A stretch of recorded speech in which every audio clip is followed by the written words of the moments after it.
Elshinta News and Talk. Harga seragam sekolah negeri di Kota Semarang kembali menjadi sorotan publik. Ironisnya, di tengah semangat pendidikan gratis, justru sekolah negeri ditengarai mematok harga seragam yang jauh lebih mahal dibanding sekolah swasta.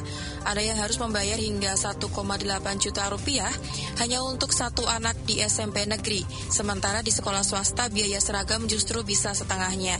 Tak sedikit orang tua siswa mengeluh karena merasa terbebani di awal tahun ajaran baru, terlebih jika mereka memiliki lebih dari satu anak yang bersekolah. Bagaimana mencermati persoalan mahalnya harga seragam di sekolah ini? Kami telah terhubung dengan Direktur Patiro, Muklis Raya.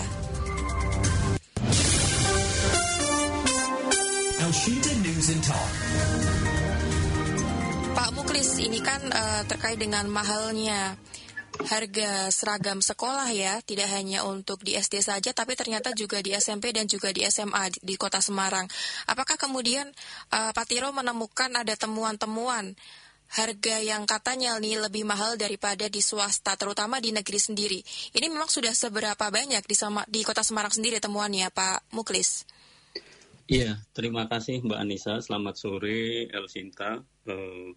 Tentang seragam ya Mbak ya. Seragam ini kan adalah masalah klasik ya, yang selalu muncul di setiap tahun ajaran baru. Terkait dengan harga yang mahal, sehingga masyarakat merasa keberatan. Terkait masalah seragam ini kan kayak semacam menjadi ladang atau pundi-pundi pendapatan dari sekolah, ataupun oknum sekolah untuk mendapatkan keuntungan dari proses pengadaan seragam ini. Kalau kami lihat adalah bahwa sekolah itu kan lembaga publik, lembaga milik pemerintah yang harusnya melayani.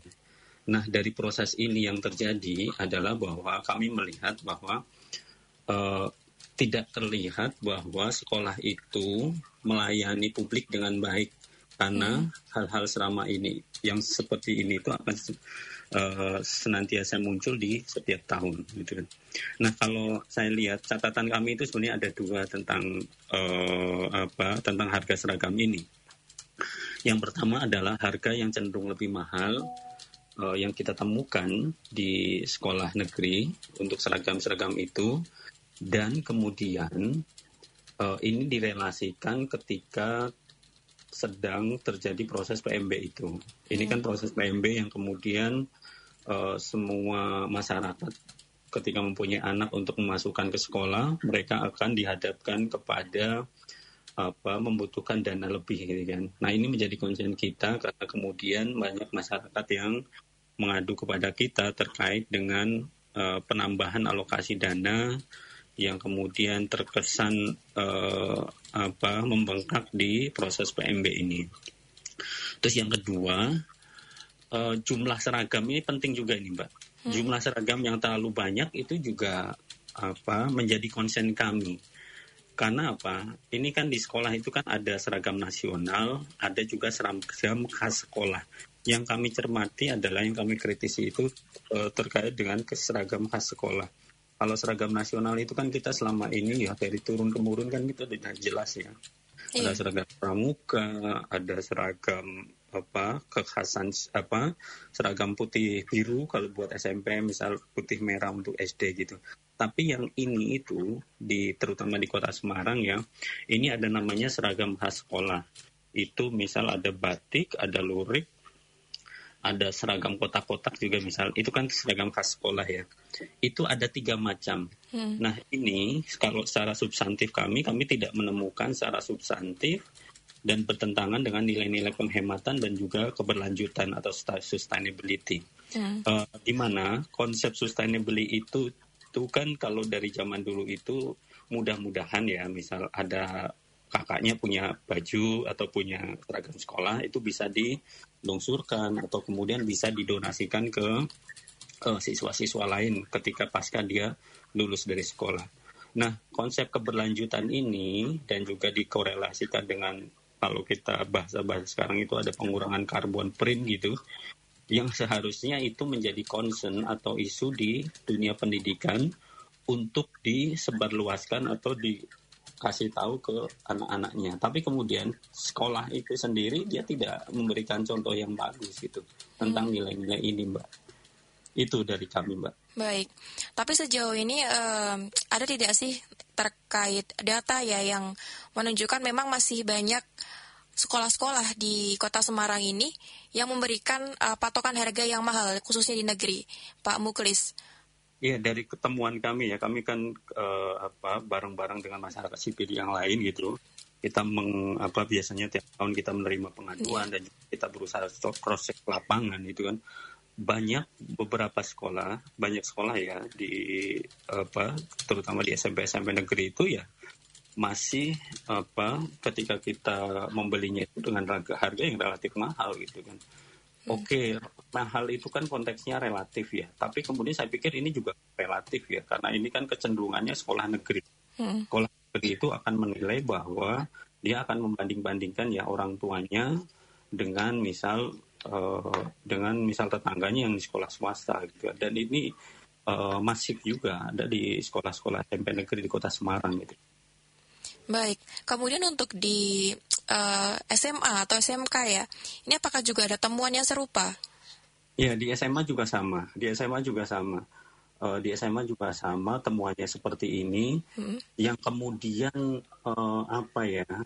yang kemudian komen-komentar dari ini ya pejabat dinas pendidikan itu yang kami lihat misal ketika mereka dikumpulkan biasanya kan setelah penerimaan siswa baru itu biasanya dikumpulkan dengan forum komite atau forum sekolah gitu.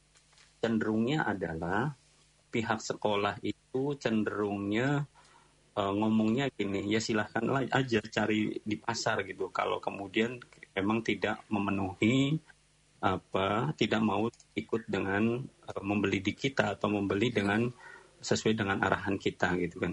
Nah, kalau untuk membeli seragam nasional di pasar itu oke-oke aja gitu kan. Tapi kemudian kalau seragam-seragam yang berkaitan dengan kekhasan sekolah itu kan tidak semuanya toko ada. Iya. Ya, ini malah akan cenderung untuk diarahkan ke toko atau supplier tertentu gitu kan. Yang menjual seragam kekhasan sekolah. Nah, ini kemudian konteks ini yang kemudian memang menjadi concern kami gitu. Dan yang bekerja sama ya dengan pihak sekolah ya bisa jadi. Iya, bisa jadi ya. Kalau konteks kerjasama sebenarnya nggak masalah ya, karena kemudian memang adanya konteks kerjasama gitu. Tapi kan kemudian di konteks kerjasama ini biasanya kan akan muncul kickback atau kemudian uang kerjasama gitu yang muncul dari proses kerjasama itu gitu. Kami melihatnya tidak masalah dalam artian ketika mereka bekerja sama, tapi kemudian kami melihatnya adalah tentang harganya itu. Kalau kemudian di proses kerjasama itu dengan proses yang wajar, terus kemudian harga-harganya yang affordable, yang bisa dijangkau gitu, itu nggak masalah gitu. Tapi kan kemudian kalau harganya dinaikin ya itu yang menjadi concern kami juga. Tapi sejauh ini dari pihak Pemprov ya dan juga pihak Pemkot, ini katanya memang sudah memberikan sosialisasi supaya tidak ada sekolah-sekolah gitu ya yang menarik biaya terkait dengan seragam dan juga memberikan opsi agar nanti bisa dibeli mungkin di tempat yang lebih terjangkau. Apakah dari statement ya atau pernyataan tersebut itu sudah cukup menjadi solusikah atau mungkin ada yang perlu diperbaiki nih dari permasalahan ini, Pak Muklis? Iya, kalau saya lihat itu memang sudah ada edaran dari Dinas Pendidikan, tapi saya melihat edarannya itu baru panduan tentang penggunaan seragam di sekolah gitu kan. Itu belum sampai kemudian menyarankan misal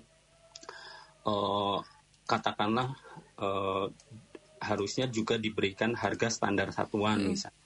Harga standar satuan yang kemudian itu kalau misal pihak Pemkot itu kan setiap tahun dia merilis yang namanya harga satuan ya, harga standar pasar gitu kan. Nah kemudian harusnya dari Dinas Pendidikan juga memberikan edaran bahwa misal batasan tertinggi itu berapa misal. Nah itu yang kemudian nanti bisa juga menjadi tokan dari pihak sekolah dalam menentukan harga di lapangan. Yang kemudian juga memang kalau terkait dengan modelnya ya, model kekhasan sekolah yang saya menjadi concern itu yang seragam khas sekolah itu. Edaran di Dinas Pendidikan itu dia tidak menyebutkan jumlahnya. Makanya kemudian pihak sekolah itu menginterpretasi dengan membuat seragam kekhasan sekolah yang lebih dari satu. Rata-rata itu ada 3 gitu loh. Itu yang menjadi concern kami juga. Itu substansinya apa? Gitu. Belum lagi untuk sekolah-sekolah swasta yang berbasis keagamaan ya, biasanya ada malahan lebih dari 2 ya, bisa 3 ya malahan untuk seragam khas sekolahnya sendiri. Iya. Dan ini ada pertanyaan, ada beberapa komentar dari pendengar yang masuk ke kami, Pak Muklis. Ada dari sosial media dan juga dari WhatsApp. Dari sosial media ini kami bacakan, baju seragam itu hak sekolah. Tidak masalah berapapun harganya, asal buat anak kurang mampu gratis. Kemudian dari WhatsApp kami terima dari Pak Andre. Loh, katanya sekolah negeri program pemerintah gratis, tapi kok seragamnya malah bayar mahal banget ya. Jadi aneh aja, sekolah gratis tapi seragam tetap bikin kantong bolong. Kemudian ada dari Bu Ajeng mengatakan, sekolah negeri atau butik fashion nih sampai harganya segitu. Ada 2 pertanyaan. Ini yang menarik dari Pak Andre ya, sekolah gratis tapi seragam tetap beli. Ini gimana sih konsepnya sebenarnya? Apa sih yang seharusnya jadi evaluasi pemerintah terkait dengan sistem pendidikan kita saat ini? Oh, oke, Mbak. Iya, betul. Ini kan politik anggaran di bidang pendidikan gitu kan. Ya memang kemudian juga harusnya ke depan gitu kan. Ke depan juga harus didorong juga. Kalau sekarang itu kan memang APBD ataupun APBN yang disediakan untuk sekolah-sekolah itu memang belum mensupport penyediaan seragam sekolah. Ini kan baru kemudian di operasional KPM, baik itu dana dari BOS seperti itu ataupun juga dana yang bantuan dari APBD setempat. Nah kemudian kalau kemudian itu memungkinkan, karena ini kan masuknya politik anggaran gitu kan, bisa juga kemudian dikalkulasi berapa sih kebutuhan seragam setiap tahun di setiap sekolah misalnya. Itu kan nanti bisa dikalkulasi dan kemudian kalaupun kemudian itu bisa di-cover atau didorong sama pemerintah melalui APBD, misalnya kalau di konteks Kota Semarang ya kemudian itu political will dari pemerintah untuk menyediakan sekolah yang benar-benar gratis even ke seragam. Tapi memang kalau menurut kajian kami di beberapa negara juga memang melihat dari beberapa negara itu memang ya seragam itu memang cukup berat ya kalau pemerintah itu menyediakan juga dari pihak pemerintah. Dan yang perlu ini kalau di kondisi existing ya memang lebih ke ini yang aturannya dipertegas, terus kemudian harganya juga ditentukan dengan standar pasar atau kemudian dari pendidikan juga memberi batasan standar harganya berapa gitu. Itu yang kemudian edaran itu harus lebih juknisnya itu, petunjuk teknisnya itu harus lebih dipahami dan juga harus lebih bisa dilaksanakan di tingkatan sekolah gitu. Jadi dalam memberikan edaran itu harusnya juga lebih tegas gitu untuk nanti diinterpretasikan di tingkatan sekolah gitu kan. Jangan sampai ya memang sekolah ini kan kadang ibaratnya dia kan mempunyai kekuasaan tersendiri ya, tersendiri. Oh itu kan sekedar edaran. Ini kan sekolah punya saya, misalnya ketika mau kepala sekolahnya bilang kayak gitu, ini kekuasaan. Jadi jangan muncul raja-raja kecil kayak gitu juga di sekolah. Kayak tadi muncul dari pertanyaan yang pertama itu yang di medsos, itu haknya sekolah. Oke. Kalau dia ngomong hak dari sekolah, saya lihatnya seperti ini. Sekolah itu kan bagian dari pelayanan publik. Pelayanan publik pemerintah, yang bagian dari pemerintah, yang seharusnya juga konteksnya adalah, dia harus berpikirnya konteksnya melayani. Jangan menjadikan momen-momen tahunan itu menjadi ladang atau pundi-pundi pendapatan. Itu yang kemudian salah persepsi tentang konsep ini gitu.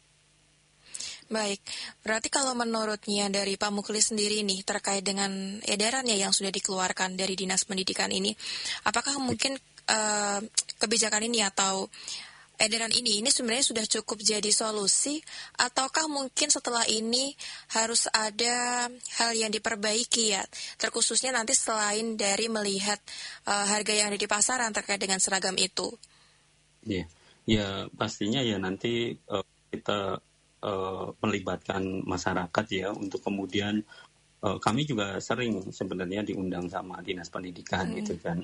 Tapi memang ini mencuatnya kan pasca dari PMB itu gitu kan. Ini kami akan selalu memberikan masukan-masukan kepada Dinas Pendidikan supaya masalah-masalah klasik seperti ini tidak selalu muncul di tiap tahun gitu kan. Ya paling tidak ya kami juga nanti akan memberikan masukan ke Dinas Pendidikan kira-kira edarannya apa yang jenis operasionalnya seperti apa supaya kemudian nanti memang bisa ditindaklanjuti dengan bagus di tingkat sekolah. Baik, terima kasih Pak Muklis ya sudah berbincang dengan El Sinta. Selamat sore Pak Muklis. Iya, terima kasih Mbak Anissa. Demikian pendengar perbincangan kami dengan Direktur Patiro Muklis Raya. El Sinta Semarang News and Talk.